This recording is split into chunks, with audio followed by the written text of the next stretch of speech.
There comes a moment in every human life when we suddenly realize we are here, but not truly here. We are breathing, yet not alive, surrounded by this moment, yet lost in a world of thoughts that do not exist anymore or have not yet arrived. Have you ever noticed how difficult it is to simply be present? To sit in silence without being pulled into memories, doubts, or plans?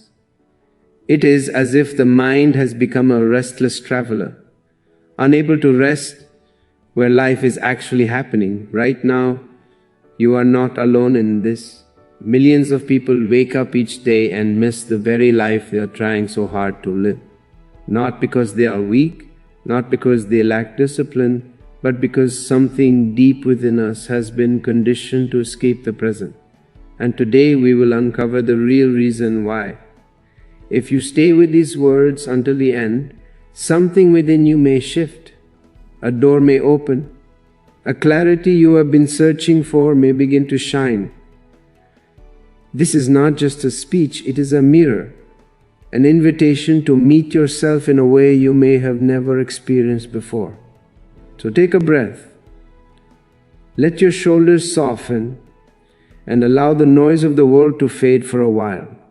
Together, we are about to step into the truth of the present moment, the only place where life actually lives. Stay with me. This journey may change not only how you think, but how you exist. The mind survives only through past and future because it is made of time. The mind is not a thing, it is a process, an ongoing movement between what has been and what might be. If you look directly into your thoughts, you will notice that almost every idea is either a memory or an expectation. The present moment is too silent for the mind. It has no material there to feed upon.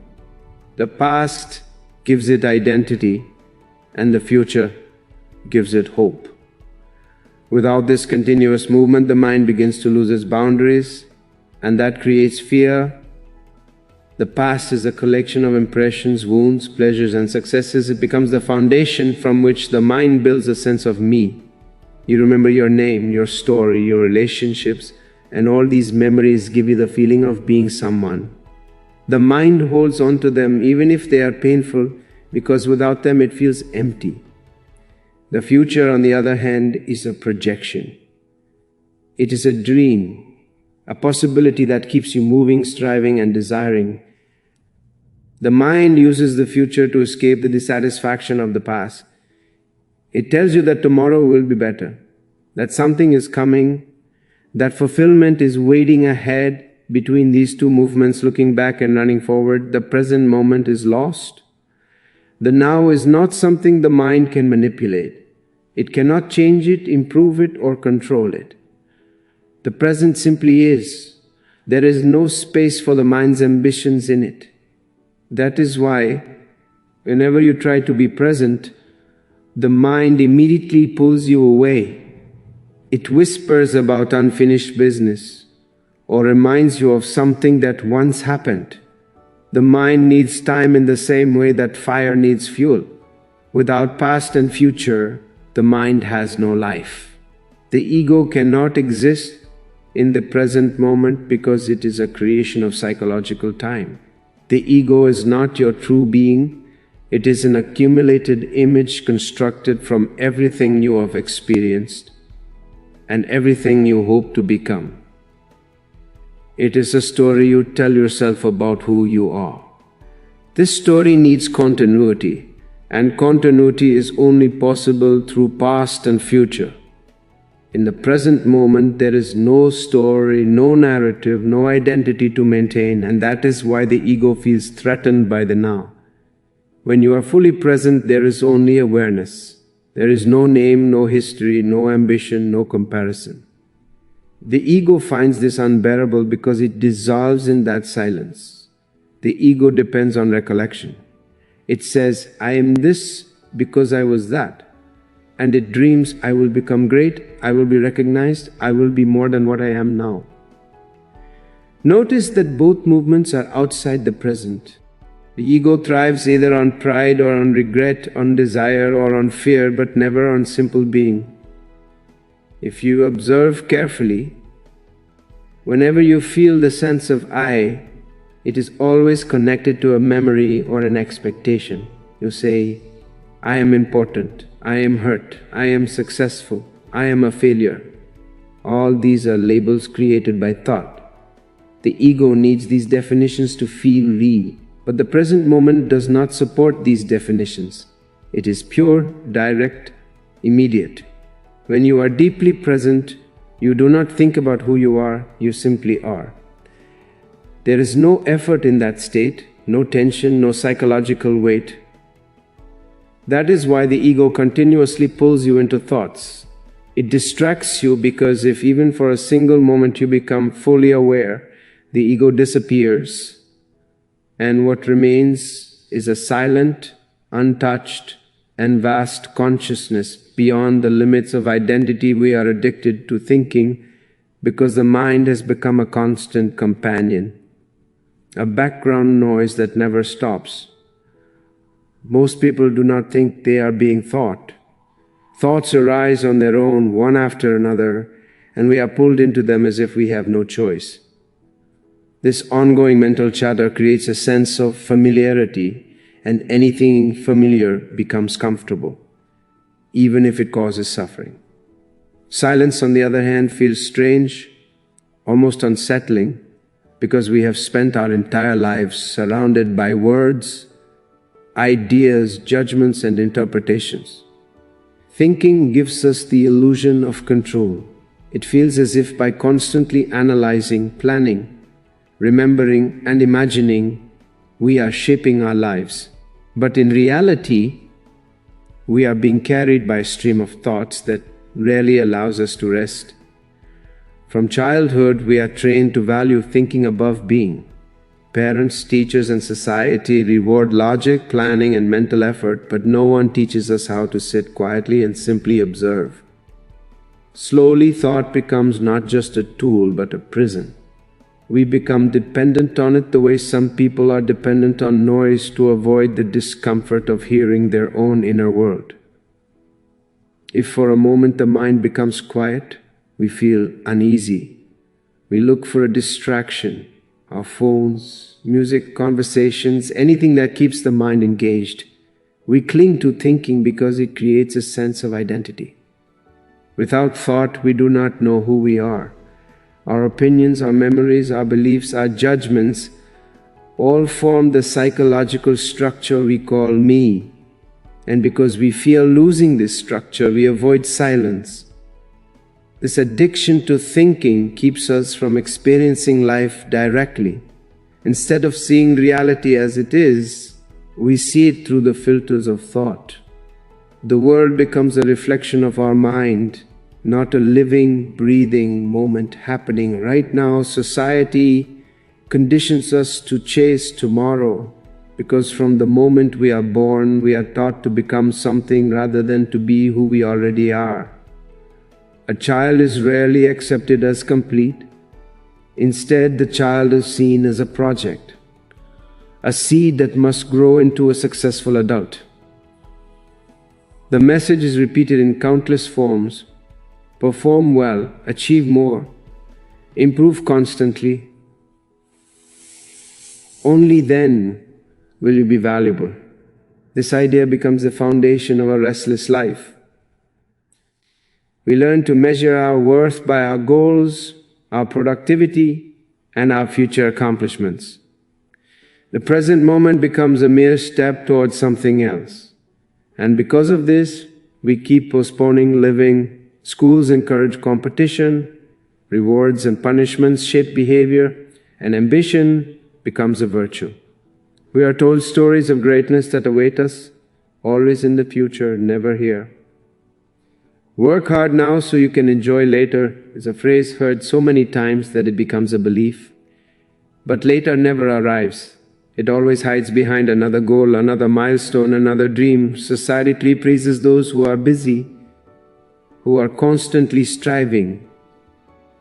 Stillness is misunderstood as laziness. and contentment is seen as a lack of ambition. Because of this conditioning, the present moment feels insufficient. We begin to believe that joy and fulfillment depend on future achievements. People chase careers, relationships, money, recognition, always hoping that the next step will complete them. Yet, when they reach what they desire, the satisfaction fades quickly, and a new desire replaces it. This cycle continues, pushing life further into the distance. We forget how to simply breathe, watch the sky, listen to the wind, or feel the aliveness within us. Society trains us to chase tomorrow so intensely that we overlook the only place where life truly exists, which is now presence, requires awareness and inner stillness, because the present moment is not something that can be reached through effort, planning, or mental struggle. It is already here, always available, like a silent space in which all experience happens. But to recognize this space, one must be able to observe without being absorbed by thoughts, emotions, or memories. Awareness means that you are not lost in what the mind is creating. You are able to watch thoughts come and go without being pulled into the stories. This witnessing creates a distance, and in that distance a natural stillness appears. Stillness is not something you create. It is what remains when the noise of the mind is no longer controlling you. Inner stillness does not mean the absence of activity around you. It means that at the center of your being, there is a clarity, a calm presence that is untouched by the movement of life. Waves may rise and fall on the surface of the ocean, but the depth remains undisturbed. In the same way, awareness allows you to remain rooted in a deeper dimension of yourself, a dimension that does not depend on circumstances or thoughts. When awareness is present, life is experienced directly. You see without interpretation, you listen without judgment, you act without being driven by fear or desire. That is why the present moment feels peaceful and complete. The mind alone cannot bring you to presence because the mind always moves. Awareness is a different quality, like a light that illuminates whatever arises without trying to change it. When you become aware of your breathing, your sensations, or the simple fact that you are alive, you enter a state beyond time. Inner stillness is the doorway, and awareness is the one who walks through it into the silence. Now freedom begins when you observe your thoughts, because the moment you start watching the mind, you are no longer fully identified with it. Thoughts usually arise automatically like clouds drifting across the sky, and most people follow them without question. They believe every idea, every fear, every memory, every judgment as if it were absolute truth. When you observe your thoughts, something extraordinary happens. A space appears between you and the thinking process. In that space, a new intelligence awakens, one that is not created by the mind. Observation breaks the spell that thoughts hold over you. Instead of being a prisoner of mental patterns, you begin to see them clearly. And seeing them clearly is the beginning of transformation. Thoughts have power only when you are unaware of them. When anger appears and you say, "I am angry," you have merged with the emotion. But when you observe it and say, "There is anger," a shift occurs. You are no longer the anger, you are the witness. This witnessing changes the quality of your inner world. The mind slows down and thoughts lose their intensity. Begin to recognize repetitive beliefs, fears, and desires that have been shaping your life. Once observed, these patterns cannot control you in the same way. Observation is not suppression. It is not resistance. It is a simple and silent seeing. The moment you try to fight a thought, you are already giving it importance. Observation is effortless, like watching a river flow. Thoughts come, thoughts go, and you remain the watcher. In this watching, you discover a freedom that is not dependent on circumstances. You realize that you are not the mind, you are the awareness in which the mind appears and disappears. From that realization, a deeper peace begins to unfold, and the doorway to the present moment opens naturally, without force or struggle. When you truly understand why it has been difficult to live in the now, a great shift becomes possible. You begin to see that nothing was wrong with you. You were simply caught in a mind that was trained to live anywhere except this moment. The past was pulling you, the future was calling you, society was conditioning you, and the ego was shaping you. Yet beneath all of that noise, your being has always been silently waiting, patient and untouched, like a clear sky behind passing clouds. Presence is not something to be achieved, it is something to be remembered. It is your natural state. When you watch the mind without becoming it, when you breathe without rushing, when you allow stillness to enter, the now reveals itself. In that simple realization, a new life begins. Thank you for listening to this message with an open heart and a curious mind. May your journey into awareness be gentle, profound, and filled with moments of pure presence. You deserve a life that is not governed by yesterday or controlled by tomorrow, but lived fully, authentically, and awake in each breath. I wish you clarity, courage, and the quiet joy of discovering your own inner silence. Good luck on your path, and may every step lead you closer to the depth of this moment. Thank you.